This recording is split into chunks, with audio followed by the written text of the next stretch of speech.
Tropical storm Elsa left Cuba without causing major damage and is now drenching Florida's coastline. A hurricane watch has been issued for most of the U.S. state.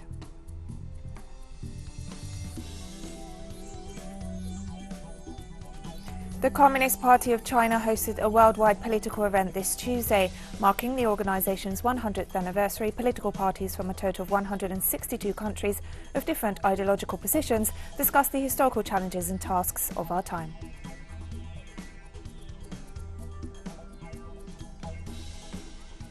Tension is on the rise between Ethiopia and Egypt over Addis Ababa's decision to fill a dam on the Nile River, source of life for the entire region.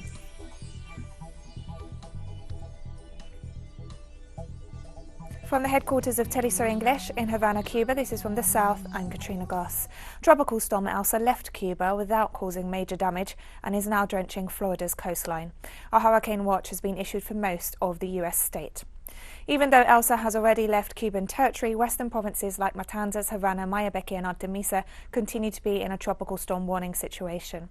Heavy rains and some mild floods did not cause major damage in Cuban territory, authorities reported. While still a hurricane, Elsa left a trail of destruction through several Caribbean nations, claiming at least 3 lives.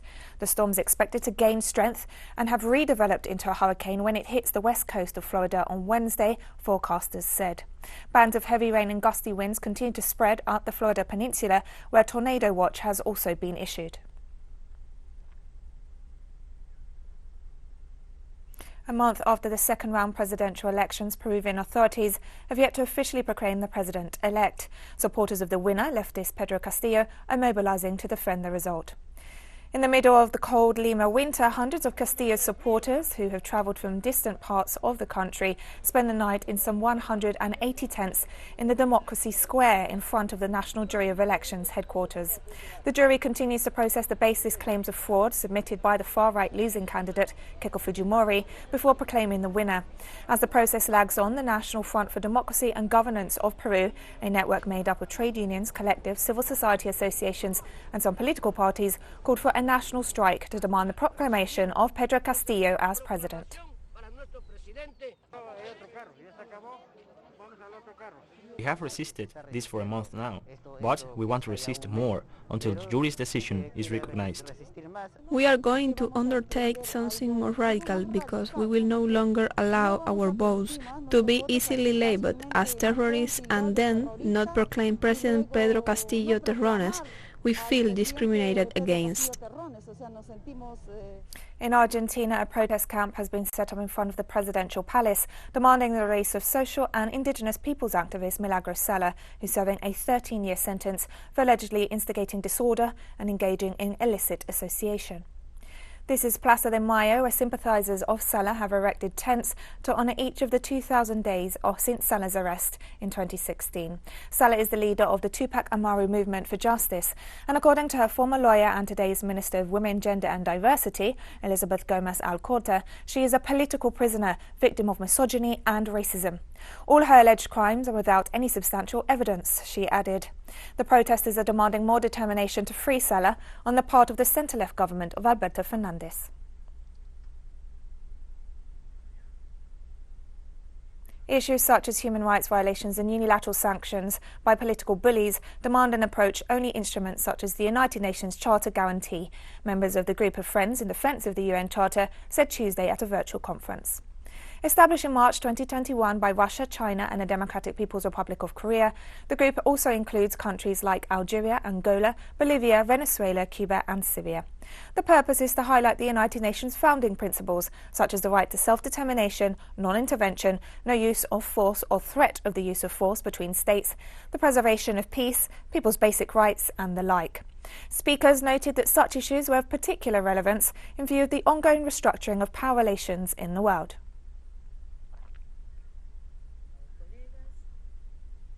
The Peace Court of Colombia charged 10 members of the military and 1 civilian of forcibly disappearing 24 people and murdering at least 120 civilians.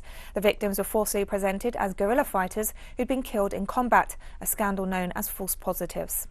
The Special Jurisdiction for Peace Tribunal accused the 11 defendants of playing a decisive role in the murders, which were presented as combat deaths in the Catatumbo region of Colombia's Norte de Santander province between January 2007 and August 2008, in order to inflate body counts. The accused, identified by the court as those responsible for giving orders without which the crimes would not have systematically happened, include a general, 6 officers, 3 non-commissioned officers and a civilian. Magistrate Catalina Diaz said it was a pattern of macro-criminality, with the repetition of at least 120 murders during 2 years in the same region by the same group of people associated with a criminal organisation and following the same modus operandi. In a press conference hosted by Colombia's National Popular Assembly, set up to address the people's demands after several failed dialogue attempts with the government in the context of the national strike mobilizations, representative of the Alternativa Popular movement, Diego Vega, denounced the use of state terrorism against social mobilizations. We first proclaim that this government's response to the massive organized protest has adopted a tyrannical nature, recurring to infiltration and confrontation against citizens by state agents and paramilitary groups, supported by regional mafia lords. This is a return to the practice of state terrorism that we historically experienced in our territory. And representative for LGBTI rights, Jaime Ricardo Munoz, also spoke at the People's Assembly press conference, calling on the people to stand up and fight against the neoliberal policies intensified under Ivan Duque's government. To reiterate this invitation to prepare ourselves at the local level, at the regional level of the sites of resistance all over the country, as we have been moving forward since Cali. I am a blue supporter. My voice as a representative for sexual diversity, as a student of a public university, I have joined the dynamic team of the National Popular Assembly here in Cali, and we extend again the invitation to schedule a pre-assembly with the characteristics of a local General Assembly or preparatory assembly. The final... And we'll be right back after this very short break, so don't go away.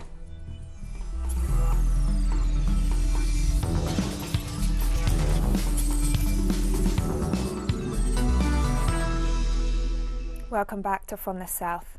The Communist Party of China held Tuesday a summit with world political parties via video link on the occasion of its 100 years of existence. In his speech, President Xi Jinping stressed the need for a more equal distribution of wealth and cooperation among states. Over 160 countries were represented by diverse political parties in the video conference event, among them Russia, Cuba, Argentina, Vietnam and South Africa. Issues discussed included the COVID-19 pandemic, global challenges concerning peace and development, and the construction of societies based on rights, equality and environmental sustainability in opposition to destructive neoliberal policies. And Xi Jinping, General Secretary of the Communist Party of China, called for cooperation among political parties across the world to jointly cope with global risks and challenges. Responsibility to strengthen cooperation and join hands to cope with global risks and challenges. Faced with the rampant COVID-19 pandemic, we should adhere to scientific measures, advocate solidarity and cooperation, bridge the immunity gap, oppose politicizing the pandemic or leveling the virus, and jointly promote the building of a community of common health for mankind. Faced with the common enemies, such as terrorism, we should promote security and stability through cooperation, and work together to forge a strong shield for security. Faced with the fragile ecological environment, we should respect nature, conform to nature, and protect nature, and jointly build a green homeland. We should live up to our responsibility, work shoulder to shoulder to find a solution for the harmonious coexistence between human and nature. At the summit, Cuban Communist leader and President Miguel Díaz-Canel Bermúdez highlighted China's role as an important force in maintaining world balance, stability and peace. When the founding Congress of the Communist Party of China was held 100 years ago, it marked the beginning of a significant chapter in modern history. Among its delegates was Mao Zedong, whose contributions as party leader to the revolutionary struggle and national liberation of that country, which was then as poor as it was populated, will always be remembered with admiration. Meanwhile, President of Argentina Alberto Fernández congratulated his Chinese counterpart for his remarks during the inauguration of the World Political Parties Summit. I would like to begin by congratulating President Xi Jinping for his wonderful speech, in which he highlighted the value of multilateralism, the value of environmental protection, the value of preserving world peace, and the value of solidarity. I believe that these are 4 essential points to think of a better world, and that is why I wanted to begin my speech by congratulating him. In addition, former Bolivian president and indigenous leader Evo Morales took the floor as chairman of the ruling movement for Socialism Party. China's commitment with multilateralism, international law, and with the Organization of the United Nations is extremely important for facing the global challenges ahead. The COVID-19 pandemic shows how fragile life is, and that when we are connected, challenges like climate change and inequality can be solved. China's largest oil refiner Sinopec unveiled a new mega project combining carbon capture, utilization and storage in East China's Shandong province, which is expected to be operational by the end of this year. The China Petroleum and Chemical Corporation has set a goal to build the country's first million-ton class carbon capture system in compliance with the nation's drive to peak carbon emissions and achieve carbon neutrality. The project will serve to collect and reuse the carbon dioxide produced along with synthetic national gas production. It consists of 2 sub-facilities respectively in Sinopec's Kilu Petrochemical Company and Shengli Oilfield. Carbon dioxide emissions are expected to be reduced by 1 million tonnes per year, equivalent to a green effort of planting 9 million trees or forbidding around 600,000 economy cars for 1 year. The Spanish left appealed against a court decision to dismiss procedures against former King Juan Carlos for corruption and money laundering. In 2018, the United Left Coalition, along with Spain's Communist Party and the Forum of Left-Wing Lawyers, introduced a criminal case against the king appointed by dictator Francisco Franco and his lover Corina Larsen, with 13 counts of bribery, racketeering and money laundering. Cornered, the king quit his job and fled the country for luxury self-exile in the United Arab Emirates, courtesy of the Spanish people. In spite of proven fraud of public money, the king is still assisted by public servants. The judiciary, however, quietly dismissed the case against him last February.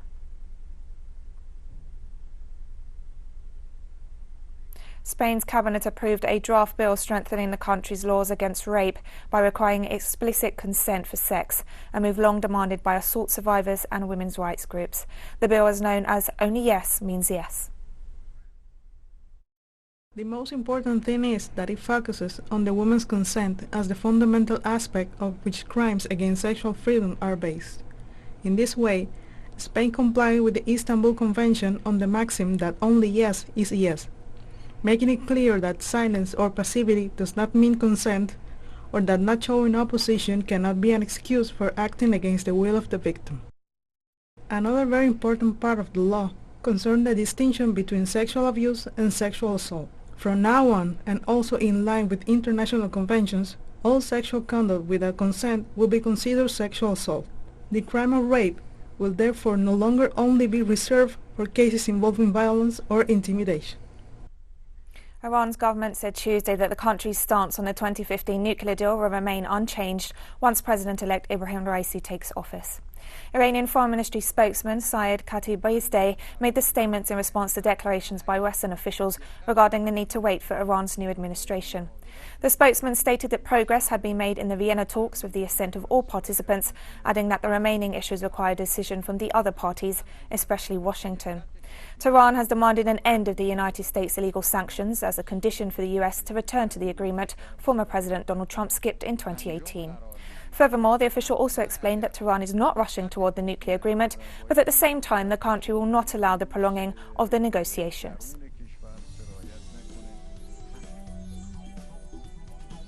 And we have more stories coming up after this final short break, so stay with us.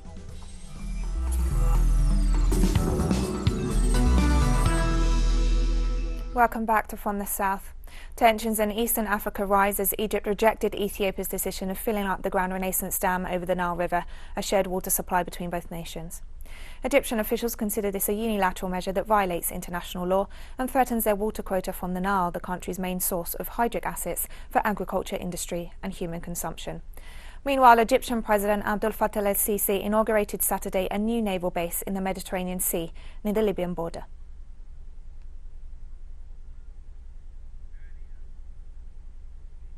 A South African court heard former President Jacob Zuma's application to halt execution of an imminent arrest order this Tuesday. The Constitutional Court handed Zuma a 15-month jail term last week for failing to appear before a commission on corruption. Zuma was initially given until the end of Sunday to hand himself in, after which police would be obliged to arrest him. But police gave him several days breathing space as he filed an appeal that the court agreed to hear. Zuma's lawyer argued he was not a flight risk given his delicate health and that he was under the care and security of the state. A verdict is expected on Friday.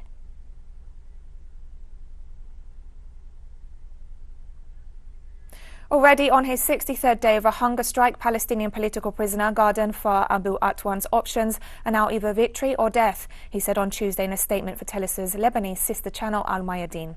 He stopped drinking water a few days ago. Of his 26 years of life, Abu Atwan has spent 7 in Israeli jails without a legal process, trial or sentence.